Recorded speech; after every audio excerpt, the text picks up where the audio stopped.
aula de hoje é sobre o Shang Hanlun, o Tratado das Doenças Provocadas pelo Frio Perverso. Nos livros de MTC aparecem termos como Síndrome Shaoyang, Síndrome Yang Ming, calor atacando o Qi. Alguns acupunturistas ficam até meio perdidos, né? Pensam que está ligado aos meridianos, que até tem o mesmo nome, né? Mas ele tem uma profundidade de raciocínio muito interessante relacionada às epidemias, tá? Por isso é importante conhecer as origens desse nome, né? E ele, conforme ele vai falando dessa entrada do frio nocivo, o frio perverso, você nota que o Qi vai ficando quente. O Zhang Zongjing viveu entre 150 e 219 depois de Cristo.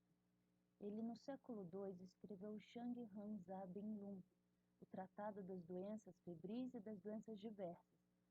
Baseado no capítulo 31 do Suen, houve uma reorganização no século III desse livro, pelo Wan Shu He. E no século XI, a obra foi dividida em 2 volumes, o Shang Han Lun, que é o Tratado do Frio Perverso, e o Jin Kui Yao Fan Lun, que é o resumo das prescrições do cofre dourado. Ele foi um médico, um dos médicos mais eminentes da dinastia Han Oriental, e ele viu uma aldeia, o vilarejo dele, ser dizimado por uma epidemia. Por isso da importância hoje desse estudo, né? E ainda é estudado em alguns artigos japoneses.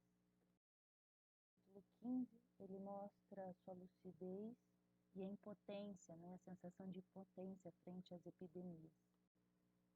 Na época de Zhang, as pessoas sofriam de todo tipo de doenças, especialmente com as epidemias, devido às consequências das guerras civis. Recorda-se que mais de 200 moradores de sua aldeia morreram de febre tifoide, incluindo membros de sua família. Por isso, ele passou grande parte da sua vida pesquisando medicamentos e tratando dos enfermos.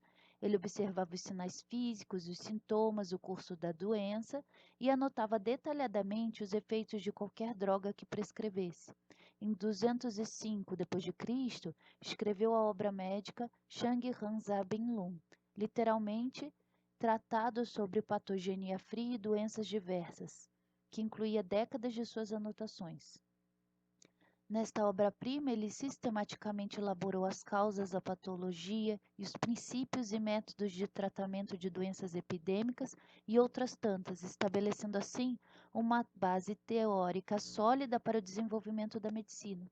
Este livro se tornou o mais importante guia de medicina interna chinesa e ganhou o status de Bíblia da Medicina entre os médicos que praticam a medicina tradicional chinesa. Ele recomendava tratamento de banhos frescos na terapia de febre, uma prática proposta apenas no século XIX aqui no Ocidente. Cita o clássico do Imperador Amarelo, Meijin, no seu prefácio, indicando como parte de sua educação médica. Vocês podem encontrar no capítulo 31 do Meijin um capítulo que trata das doenças complexas e doenças febris de origem externa, relacionando também com os 6 grandes meridianos. Síndromes desses meridianos ou camadas atacadas pelo frio perverso, embora tenham os mesmos nomes, têm significados diferentes daquelas afecções dos meridianos principais e nem são situados na mesma sequência da superfície à profundidade. No caso dos meridianos principais, a ordem mais comum é Tai-Yang, Shaoyang, Yang Ming, Tai-In, Jue-In e Shaoyin. O Xie, energia perversa, né, o Xie-Ti, ataca as 6 camadas nesta sequência, no modelo clássico. Entretanto, a entrada pode ser feita a partir de qualquer uma. Pode atingir 1, 2 ou 3 separadamente, simultaneamente também. Pode pular uma, enfim. Na luta entre o Xie-Ti e o Zen-Ti, que é a energia correta, existem várias possibilidades.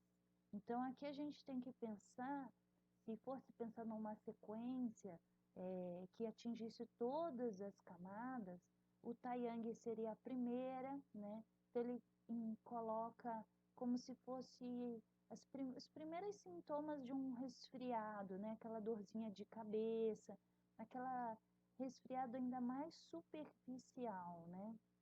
Quando ele atinge já a camada Yang Ming, né? Que é a camada que pega o intestino grosso, estômago, ele está relacionando já com as questões de garganta, de inflamação de garganta, esse tipo de coisa. A camada Shaoyang, algumas características, assim, resumidamente, né? Que depois a gente entra em cada uma delas. Seriam as questões relacionadas já a distúrbio um pouco mais atingindo a parte metabólica, né? Também com incômodo já para a alimentação. E o taim é quando se aprofunda, então no caso que já atingiu um órgão importante, então com pulmão e baço pâncreas, a gente tem aí características de uma pneumonia, já com prostração, com uma deficiência mais importante do Qi, né? O Shaoyin, quando atinge, começa a desenvolver distúrbios cardiorrenal, e no Jueyin, quando tem distúrbios neurológicos, né? Essa ordem que eu estou apresentando nesse slide é uma ordem mais proposta no Neijin e no Macios. Já o Oteroshi, na Vale, eles colocam o Shaoyang na segunda posição, tá? E também uma outra característica do Shangri Hunlun é colocar o Shaoyin como última posição, né? Isso ainda é discutido, né, na literatura, mas como cada pessoa, dependendo da sua capacidade imunológica, ela pode refletir a esse frio perverso entrar diretamente numa camada ou na outra, aí isso também tem interferência nessa sequência. E agora, para a gente finalizar essa primeira parte, os conceitos encontrados no Shangri Hunlun são a etiologia específica, então as características da doença estão relacionadas à natureza do fator patogênico, que é vento, frio e calor, a evolução da doença conforme a penetração, que é nos seus estágios, e a evolução dependente da resistência oposta pelo organismo. Então, a gente tem invasão do fator patogênico. Se ela for forte, a resistência forte, tem um padrão de excesso. Caso o fator patogênico seja não tão forte, mas constante, resistência fraca, um padrão de deficiência.